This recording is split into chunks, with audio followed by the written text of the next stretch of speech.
Hello and welcome to a Not So Awesome review, and today we're looking at the Mcfarlane Toys DC Multiverse Shriek action figure, and this is the Target exclusive version that comes with the Build-A-Figure pieces and the helmeted head, which the regular release comes with an unhelmeted head.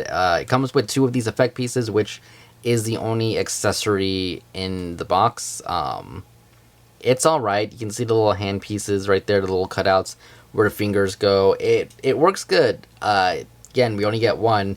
Kind of weird how Mcfarlane does its exclusives. You would think the exclusive would get two, regular release would get one, something. I don't know. I feel like there could be some work on the incentive between them, but he does like his, what's the word here? I know it's not variety, but, variants. He loves his variants, does a lot of them. So can't really blame him, I guess. And like I said, comes with this little card right here, which looks good enough. Tells you about the character in the back, name, height, and everything. So yeah, aesthetic wise, the figure looks really good. There's no painting. It's all molded detail, I believe. So they couldn't really mess that up. But it's clean. It's really nice. All of the detail on the legs look good. The armor looks really good, really clean. The little blue kind of gem thingies, I don't know what you want to call them, they all came out really nice, really reflective, a nice blue color, and the figure itself looks big and beefy, and aesthetic wise I really like the size of this figure.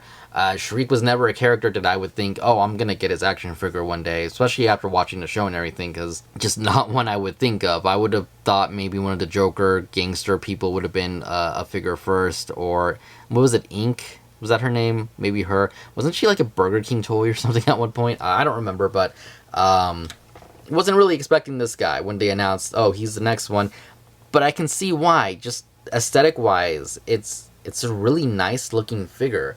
My only complaint, really, aside from maybe the head being a little bit small, because I'm looking at it, and I do feel like maybe the head should have been a little bit bigger since he's wearing a helmet, but I can live with that.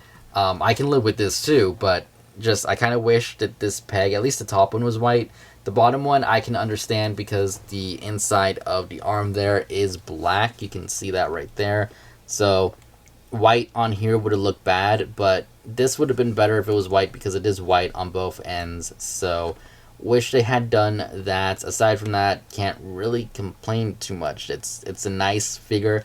And its articulation is actually really good. So let's actually just get into that right now with the head, which can look up that much, which I think that's pretty fantastic right there. Let me actually fix the focus right there so we don't have that issue. But yeah, you can look up that much, look down that much, which is really good. I actually really like how much you can look down. That's pretty menacing right there. Like, if I didn't know it was supposed to be a person under the suit, I'd be like, that is a really badass robot. But person in suit, again, feel like the head should be a little bit bigger, but still really badass looking pose right there, just him looking down. The head can pivot side to side really good. I mean, that is really, really well. And look left and right. So head articulation, I actually really like it. They gave us a lot of range on this one. So again, love it. Arm wise, we can go up about that much, which is better than just straight up right there. So really good right there. Rotates. There is a butterfly joint, but it doesn't work that great. It's there. I guess it works decent enough, but the armor does kind of get in the way, so you have to position it right for it to kind of have that forward movement. But I like it. It's good enough. Rotation at the arm, it's there, but again, the armor does kind of hinder it a little bit. As for the elbow, double jointed. Can't really ask for more than that. The fact that this is armor and he can bend it in that much, I love it. Great job on that. The hands can rotate all the way around, hinge back and forward a little bit and side to side a little bit. It is a ball peg, I want to say, so we get a decent amount of movement inwards and stuff. I wish we had a little bit more movement outwards, considering how his effect piece is and like he shoots his beams. I get that you can do something like that where his palm is up, and I'm sure you can get it into some decent enough poses and everything, but I wish you could do like kind of like the blasting effect thing. That would have been nice.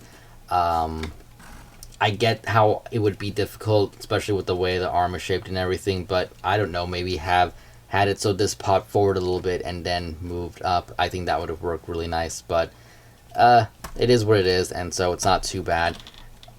Articulation at the waist, if you add both the bottom and the top, he can lean it back that much. If you add both fronts, not too much. The armor, again, kind of gets in the way right there. So, it's not really bad at all. Side to side right there, which is really good. And then left and right rotation at both the top and the bottom. The bottom's a little bit more stuck, but it can do it. Legs can go out. Almost completely doing the splits. Almost, but not exactly. But really good. It's funny, because the more you open him, the little rubber underwear piece goes in. If you do one, it's fine. I don't know why when I'm doing both. Yeah, I'm sure you can manipulate it. It's just a little bit in the way, but yeah, that looked funny to me right there. But it's fine as it is, so that's good. Anyways, leg can kick up really high. Can't kick back too much. I mean, it can, but then you get the rubber kind of poofing out there, so there's that.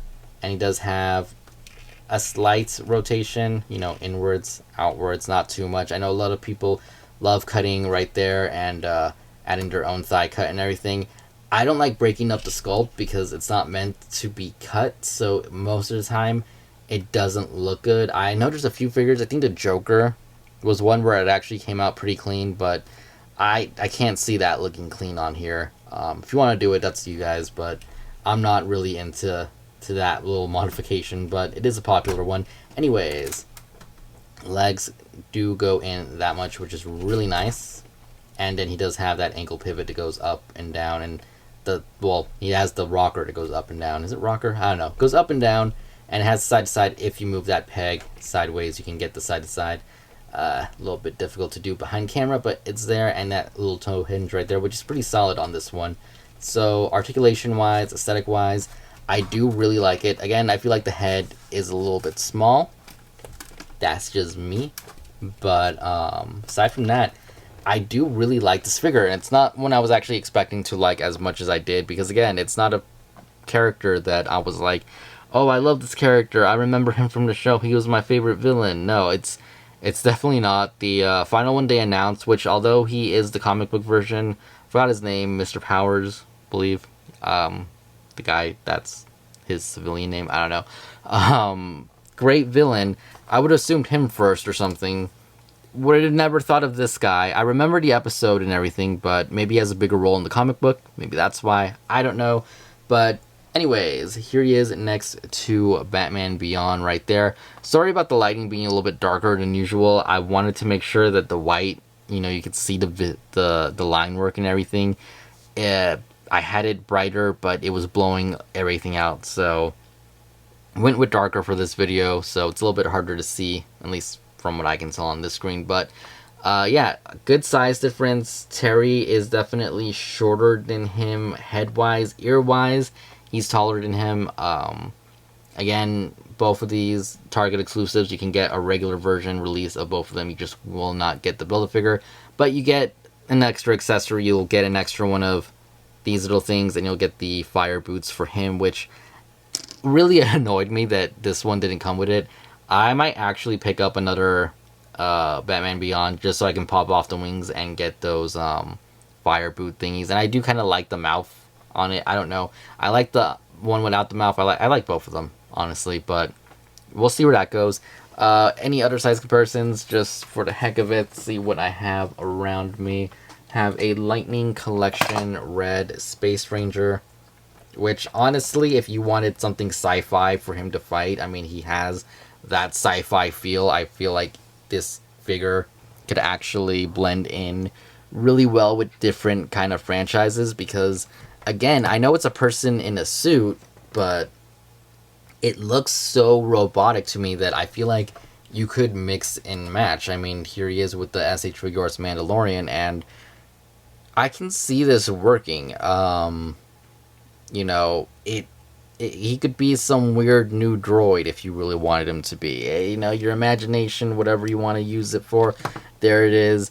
But yeah, and lastly, just for a kind of size thing, here he is next to Bebop, you can see Bebop is definitely taller and bigger, but considering how big this figure is and how not dwarfed he is by him, yeah, it's definitely a nice size figure right there. So yeah, it's not bad. I do feel like it's a little bit of a chameleon because he can fit in different franchises. I know it's a person in a suit, but it just has that aesthetic where, like, okay, this could be a robot in some scenarios if you wanted to take some photography with him and stuff. Posing wise, great, love it. Articulation wise is gonna be great with this figure without even having to do any like modifications to the head. He can like look up and down really well. And aside from the arms not being able to blast forward and the black, pegs, which granted I can paint white if I really wanted to. Great figure. I would recommend it if you are a fan of Batman Beyond or if you want to use this guy for different things. I can see this being a semi-army builder if you really wanted it to be. Again, I know person in suit, it's a character, but it has that aesthetic where I feel like you could have multiple of him and it would look really cool. But it would definitely have to be the Target version just because the unhelmeted version probably wouldn't fit in with that kind of army building aspect because it's a very specific face. So think about it, a couple of this guy with the helmet and one without the helmet as their leader or something. I think, I honestly, if money wasn't an issue, yeah, I might pick a few more of this guy up, assuming I see him in the stores. And I want to say he's in stock on his Target app, but not sure at the moment, so don't want to make any false claims there. But definitely check it out. Put on your in-stock alerts if you want, if he's not in stock. And, yeah, if you see him, I actually do recommend him. Only thing I will end here with is if anyone wants to bring out the detail and the line work of the whites, do not use black.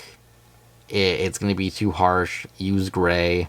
So if you want, kind of the line work here and the arms and everything to stand out just a little bit more, go with a nice gray color and it'll pop out a lot more. If you do it good, it'll look clean. It'll look really good. It looks good as it is, but I think a little bit of gray on there would look nice and a little bit of silver around the rest of him. But again, that's just me, and the reason I'm saying, again, don't use black on the white is because it will definitely be too harsh. Gray wash is where you go on white. And yeah, that is my review for the Shriek figure. Tried doing this in one take so that it would be easier since it's a little bit more of a simple figure. No crazy amount of accessories or anything. No extra heads to try on. So hope you guys enjoyed it. I do have some more stuff coming up. Got the Muckman the other day and Mondo Gecko and the SH Figure Arts Comic-Con. Is it Comic-Con? Yeah, right? Or event exclusive, I should say. Beerus and Weiss came in today, so I'm excited for those. So more stuff coming and more of the, one figure, 100 pose videos. I definitely had fun with that. That stuff coming in the future too, so be on the lookout. And not really much else to say other than thank you all for watching, and I will see you all later. Goodbye.